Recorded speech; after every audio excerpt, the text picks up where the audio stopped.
Torrential downpours, unrelenting floods, and unbearable heat. Is the world prepared as the climate crisis ramps up? Hello, I'm Anand Naidu, and this is The Heat.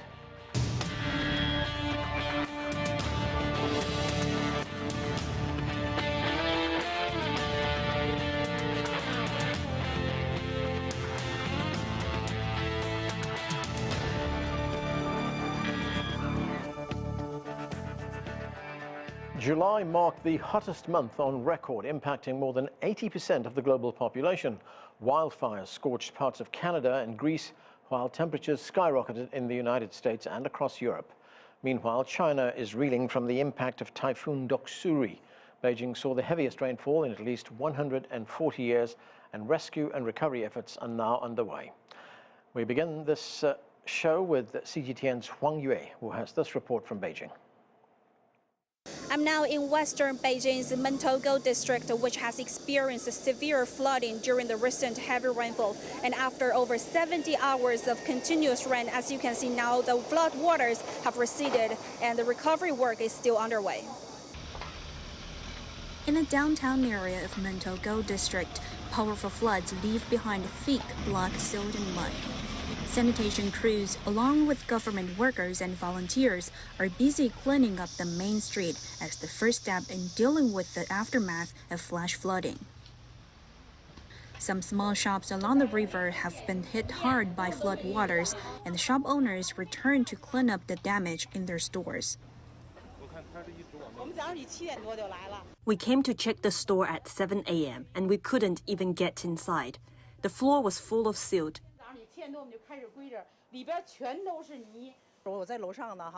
I live upstairs in this building, so I saw the water surging and realized my shop would be flooded. This morning when I came to check, some of the trousers and shoes were soaked in water, totaling about 2,000 yuan. Such losses are still in a manageable range, but others have suffered a much bigger disaster.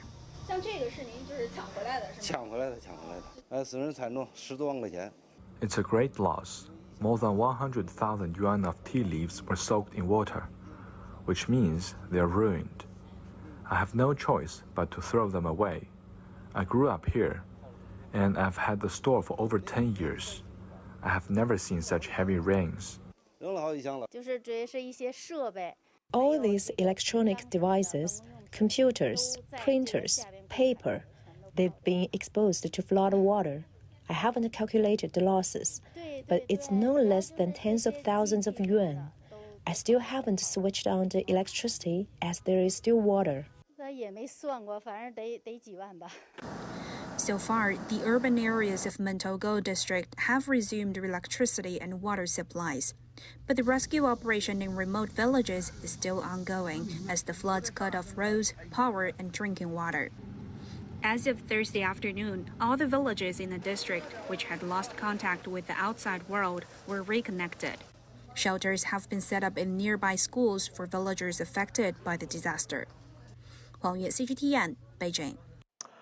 Okay, to discuss this and more, let's bring in our panel. Joining us right here in Washington, D.C., Abdullahi Boru Halakhe is an Africa security and policy analyst. From Seattle, Yixing is the former research director of Breakthrough Energy. We also have Michael Shank. He is the director of engagement at the Carbon Neutral Cities Alliance and adjunct professor of sustainable development at New York University. And from Beijing, we're joined by Changhua. She is the China director for the office of Jeremy Rifkin. Welcome to all of you to the show. Changhua, let me start with you. You are in Beijing, and we have seen the pictures of those floods in Beijing. Torrential rains hit the city.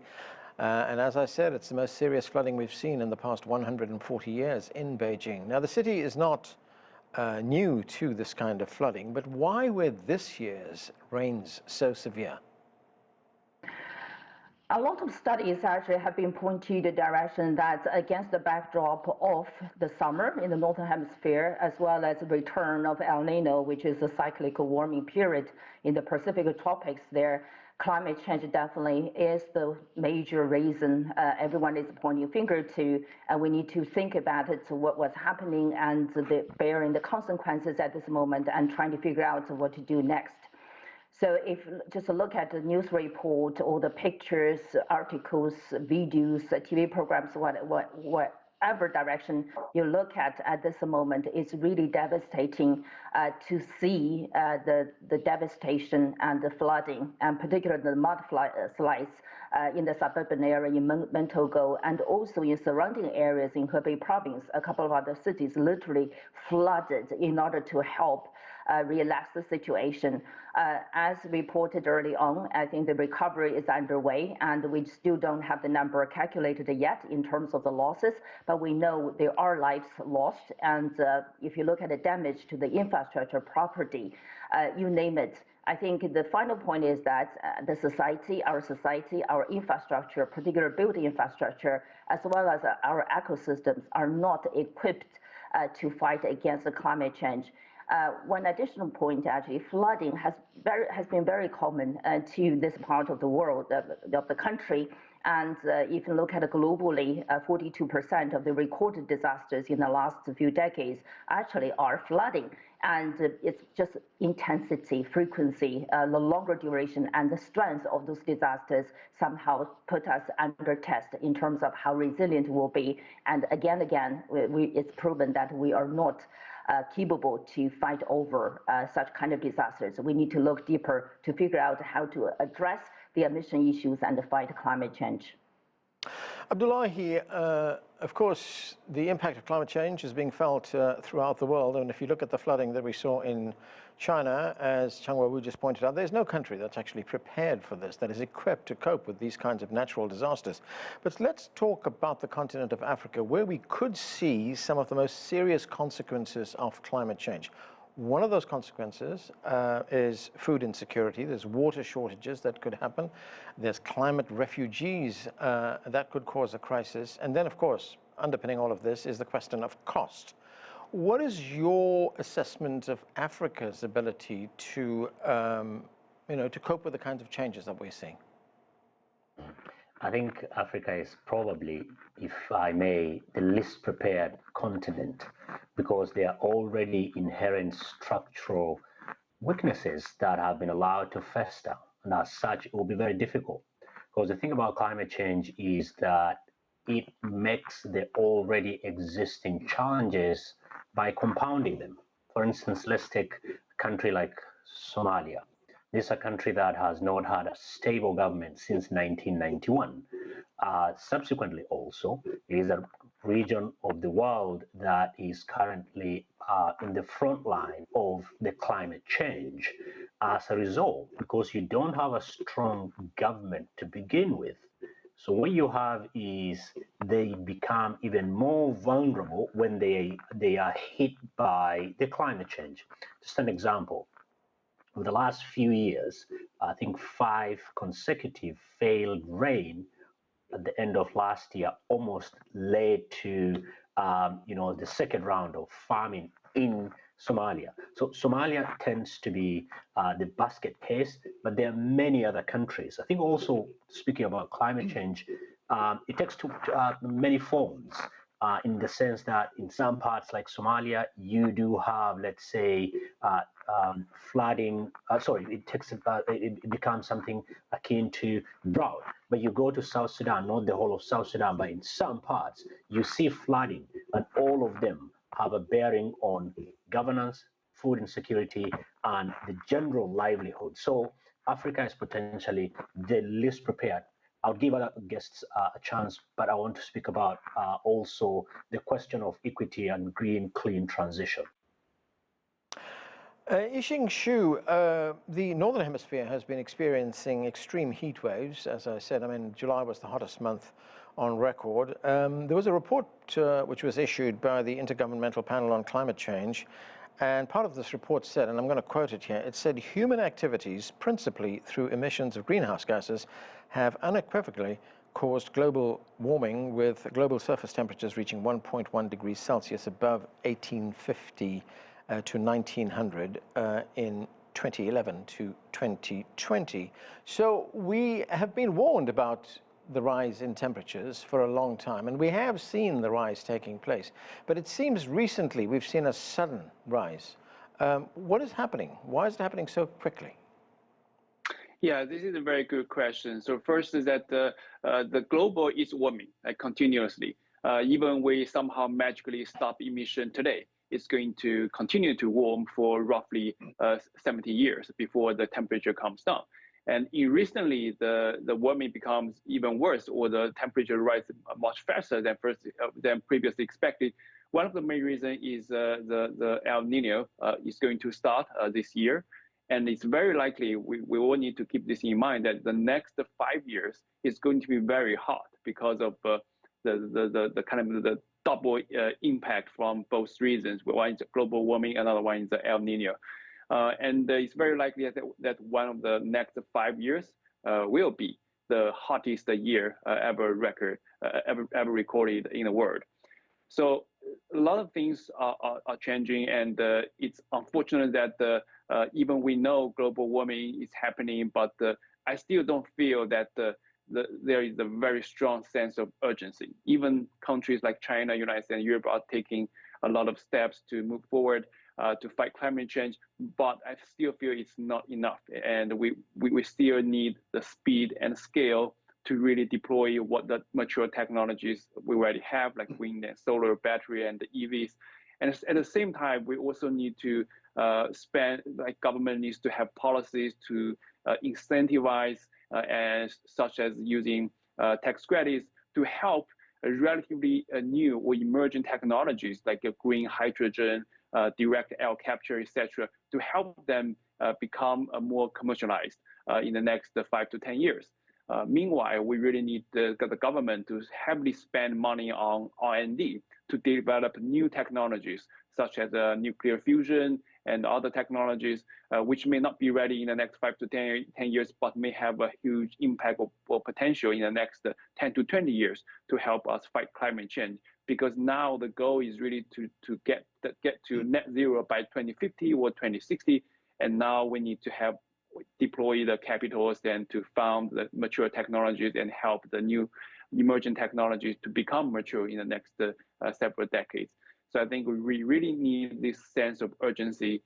Otherwise, it's very likely that the temperature is going to rise faster than we thought, and we won't be prepared. Michael Shank, welcome to the show. We got some information that is making a lot of news. The European Union climate change monitor, Copernicus, says that oceans have hit their hottest ever recorded temperatures. The average daily global sea surface temperature broke the record set 7 years ago. It reached almost 70 degrees Fahrenheit or 21 degrees Celsius. What is going on? Why are surface temperatures on oceans rising so fast? Yeah, oceans are absorbing a lot of that carbon, absorbing a lot of that heat, and it's appropriate that we're talking today, given the timeliness of the conversation, and that we're breaking records all month, all year, and certainly today with the oceans hitting record temps too. There was a poll this week by NPR, National Public Radio, and PBS in the United States showing that 2/3 of Americans are feeling climate hit home more than ever before. And so this is a real opportunity. I mean, the panelists have laid out, and your correspondent has laid out the urgency and the need to act fast to counter climate change and its extreme weather. And so there is a real opportunity now because people are seeing it from China to India to the United States to Europe to Russia. People are seeing the impacts all around them hit home at a severity we've not seen before, not certainly in our lived lifetime. And so how do we make sure we connect the dots for people? I'll give a quick example. So I just moved from the state of Vermont. I'm now in Washington, D.C. And as folks may know, there's been a lot of flooding in the state of Vermont because warmer air holds more moisture, and then it just dumps, and you get these torrential rains, which create the flooding. Well, in the days following that flooding, nobody was talking about climate change. No one was putting the flooding in context. The governor wasn't, Vermont media weren't, and it was a real missed opportunity. Now they are. They finally got to it. But there's a real missed opportunity to really seize this moment to message and connect the dots for everyone so that they understand the climate changing context in which this extreme weather is happening. No one does this better than UN Secretary General Antonio Guterres, who recently talked about global boiling. So that need to connect the dots for people is real. And Michael, one other thing about ocean surface temperatures rising. I mean, what kind of impact, or what are the implications of that for the rest of our environment? Will it affect weather patterns, climate? How will we feel that? Yeah, certainly it's going to melt any remaining ice that we're seeing increasingly melt on the caps. Arctic ice is the lowest it's ever been. And so not only is it going to melt remaining ice, but it's going to create worse storms, which impact our coastal cities. I work with a lot of cities that are seeing the sea level rise and storm surge worsen over the years because of warmer oceans, which are making for worse hurricanes. So it's all connected. So we're going to see migration and cities having to relocate. We're already seeing this in Indonesia, for example, Jakarta, political capital, having to relocate out of Jakarta. And so we're going to see a lot of migration as a result. And why our cities are responding with urgency is because lives are impacted. And so how do we both cool the planet by decarbonizing and stop burning fuels while also saving lives and cooling urban heat islands and giving cooling centers and resilience hubs for citizens to save themselves amidst these unprecedented heat waves? So it's tough for cities because they're on the front lines of this work to both cool the urban heat island effect by offering cooling centers and opening swimming pools for longer seasons, et cetera, while also cutting carbon and decarbonizing. We have to do both because the urgency is now. Changhua, Michael was talking there about the United Nations Secretary General, who's made a lot of speeches and said a lot about climate change and the need for us to act very quickly. Well, he has also been talking about the impact that climate change has been having on the global economy. Let's listen to him. Antonio Guterres. Many banks, investors and other financial actors continue to reward polluters and incentivize wrecking the planet. We need a course correction in the global financial system so that it supports accelerated climate action. That includes putting a price on carbon and pushing the multilateral development banks to overhaul their business models and approaches to risk. So, Changhua, I mean, we hear very often, as we've heard on the show so far, the urgency, the need to combat climate change as soon as possible. But is there also, I mean, listening to the Secretary General there, is there also a failure on the part of some to recognize that we are facing a crisis? Are they effectively putting, as you've heard before, profits over the planet? Well, that's a good question. I think as we were talking about here today, we literally live in the crisis, unprecedented, record-making sort of crisis of floods, heat waves, droughts, wildfires, you name it there. But somehow we also know what the solution should be. And we have all the policy tools, if not all of them, most of them already. And we have the technologies, we have certain industrial value chains built up already, but somehow the actions are just slow, too slow, and wouldn't be able to match up with what's needed in terms of really fight the crisis at this moment. Let me add a little bit sort of the level of crisis. And as we all know, we are already at this 1.2 degrees Celsius warming world already. And for every 1 degree Celsius warming, and the air sucks up 7% more humidity is actually into the atmosphere. So we rely on the flow of the air streams and the jet streams as well as the current streams actually in order to circulate to re-regulate the temperature of the planet.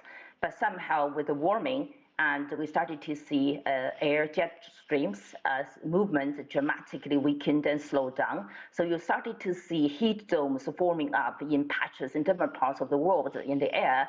And in the meantime, you mentioned about the ocean, the surface temperature.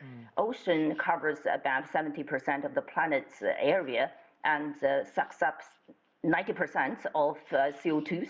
And so it's a huge sort of regulator of the temperature on this planet as well as a carbon sink. Now, scientists are telling us, and the sea surface temperature has been increasing, has been rising at a record level as well. What does that tell us? That tells us that the oceans is sort of saturated already, wouldn't be able to suck more or absorb more heat. Basically start to release the heat into the atmosphere. That really further complicates the climate system, actually mechanism of the planet. That's the sense of crisis with all the factors coming together. That's why we are experiencing the unprecedented water stress of this planet at this moment. Now, back to the action part.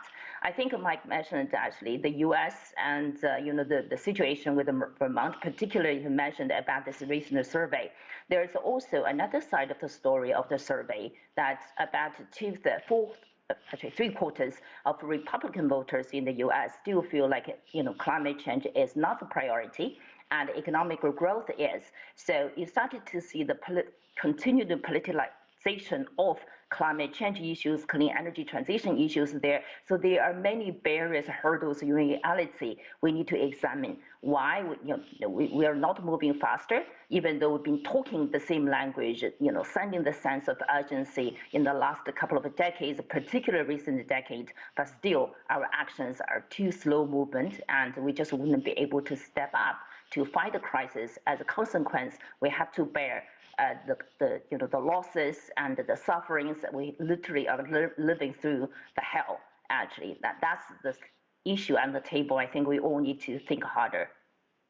Abdullahi, have there any studies been done, any serious studies been done into the impact of climate change on things like, I mentioned the climate refugee situation, but the displacement of people and also things like national security in many, many countries that probably can tell us what we can expect in the years ahead? Yeah, I think there is a direct link between national security in any of these countries, between climate change and national security. You mentioned, let me take first the displacement. Mm-hmm. I think, again, if you look at Somalia, because of last couple of years of drought, most people who generally rely on pastoralism as their way of livelihood, once their stock are decimated, majority of them have moved into cities, but mostly Mogadishu. What happens is these are people who have for 5, 6, whatever generations, the only mode of livelihood they know is livestock. They don't know anything. They just know that. Now they are all concentrated in Mogadishu and other urban centers. As a result now, they are largely rendered IDPs. So you have to figure out how to now program for those people, because they are not in a sense, what you would call traditional IDPs, but they are IDPs nonetheless now. The programming now needs to take different shape. Around Lake Chad Basin, where, it's also part of the Sahel, one of the biggest problems that is hardly spoken about is the fact that the decreasing capacity of Lake Chad is causing tremendous amount of conflict between cattle keepers and herders. As a result, you're seeing more conflict. As a result, you're seeing more displacement. The thing about climate change is it can literally be connected to every aspect of our habitation. As a result, therefore, there is a direct link. I just want to make 2 points. One, while we're living through unprecedented time, I find sometimes policymakers, including people like ourselves, we just sit there and admire the problem. Everybody knows that. I think at least the majority of the population understand that this climate change, what we are experiencing, really is unprecedented. The severity and the frequency is not something that we've seen. Every year we say record broken, but little is done because there's no political will. The reason why there's no political will is the last 2 years, the 8 or 9 major fossil fuel companies or corporations made blockbuster profits. Yeah. Just the last quarter, the first quarter of 2023, they made 100 billion. In 2022, they made close to 200 billion. So we are talking about people who have put profit above anything else. As a result, we are having the challenges that we are having. Michael Shank, what is your view on that? Of course, the crisis, the debate has become very politicized, especially here in the United States. Recently, the United States Senator Bernie Sanders from Vermont, he wrote that to face the crisis, we must act quickly on 2 fronts, fostering international cooperation and holding accountable those responsible for the crisis in the first place. And in fact, there was an opinion piece in the Financial Times which said, I'm quoting here, the dilemma is how to balance climate action with the preservation of livelihoods. So there's a number of moving pieces here. There's preservation of livelihoods, there's combating climate change, and of course, as Abdullahi pointed out a moment ago, there are companies making record profits. I think two things are needed. One, we need to make it about lives that are bettered with a decarbonized future. So rather than about the climate science or the climate data, it's about a better life. So if we're building pedestrian-friendly cities, how is life better for people? If we're encouraging people to be energy secure with solar panels and battery backup, how is life better? How are you more energy independent or energy secure in that environment? If we're encouraging people to be more plant-based in their diets, how is life better? How is health better? So in any and all of this, it's really about how are we making lives better for people, and then messaging around that. Secondly, something we're encouraging our cities to do, and where our cities are leading, is we're getting rid of silos, because historically, as everyone knows, you had an environment department or a sustainability department or a climate department. And as Abdullahi mentioned, this is impacting every aspect of our lives. So really taking the emphasis away from this label like the environment or the climate, and really making it about every aspect of governance.